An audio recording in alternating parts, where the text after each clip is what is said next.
Hi, my name is Lisa Miss Levy and I'm a registered dietitian and I am an owner of Keto Cat's Bakery along with my partner Anna Sherman, who is a keto chef. So today we're going to be doing a keto custard recipe. Okay, so to make this recipe, it's really quick and easy, so I like it.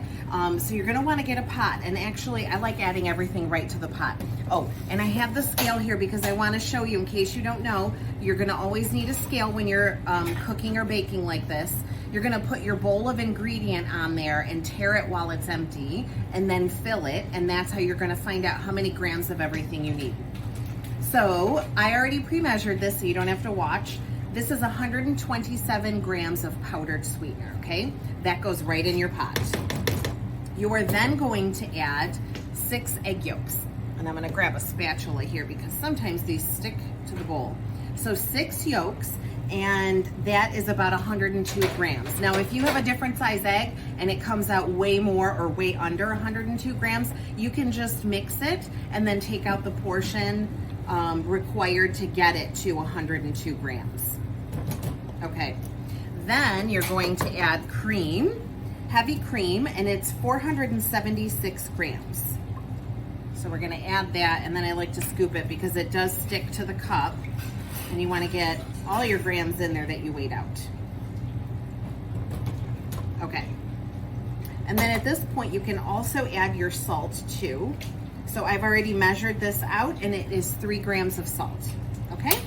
Then you're gonna take a whisk, and you're gonna whisk it well before you put it on the stove. And this is because those eggs are going to cook in there as they heat, and we don't really want chunks of eggs. We want it to be well combined so that when it heats evenly, and it cooks it like that. And if not, at the end, even if you do have a few pieces of cooked egg, then we can throw it into a blender and fix it, and it'll be totally fine. Okay, so now we're gonna take it over to the stove. Okay, this is me just putting it on the stove. We're at the beginning of the process. It's quite liquidy, and we're going to keep it on medium-low heat.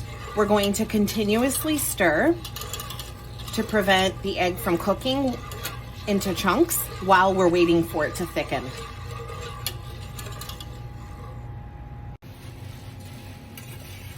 Okay, now you can see it's been cooking down for about 5 minutes, and it's thicker. It's not as loose as it was. It's starting to stick to the edges of the pan. So now I'm going to add my butter, which I've pre-measured.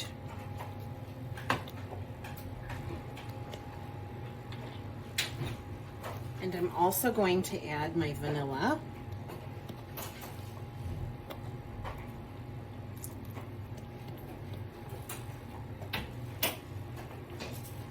And then I'm going to continue stirring. Okay, now that my butter has melted, I still have the heat on. I turned it down a little bit to low. Now I'm going to take my xanthan gum, which I've pre-measured. And xanthan is a thickener. So I'm gonna sprinkle it in, keep the heat on, and keep stirring so that it distributes itself evenly. And it will continue to thicken this.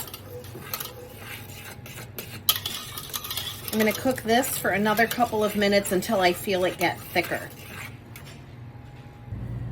Okay, and now it is done cooking on the stove, and it's nice and thick, as you can see how it sticks to the sides. That's a great indicator, and you'll feel resistance in your whisk when you're stirring it. You'll know it's thick enough. I let it cool, and because I walked away for a few seconds while I had it on the stove, I do have some chunks in here, and it's no big deal. Plus, when it's cooking, it sticks to the side a little bit, and then that will cook faster and also possibly give you chunks. No big deal. We're just gonna put it, I have a Ninja blender, so I'm gonna put it in here and I'm gonna blend it up. It's gonna smooth out, and then I'm going to put it into my servings. So on the recipe, it says at the top here that there are 9 servings from this particular recipe. So you're gonna divide it out evenly, or what you can do is take a bowl and tear it on your scale, pour this entire mixture in there, and then you know how much you have in total. You can divide that by 9, and then you'll know how many grams to put in each of your servings. You can put all of those in the fridge, and they're good for a few weeks at least.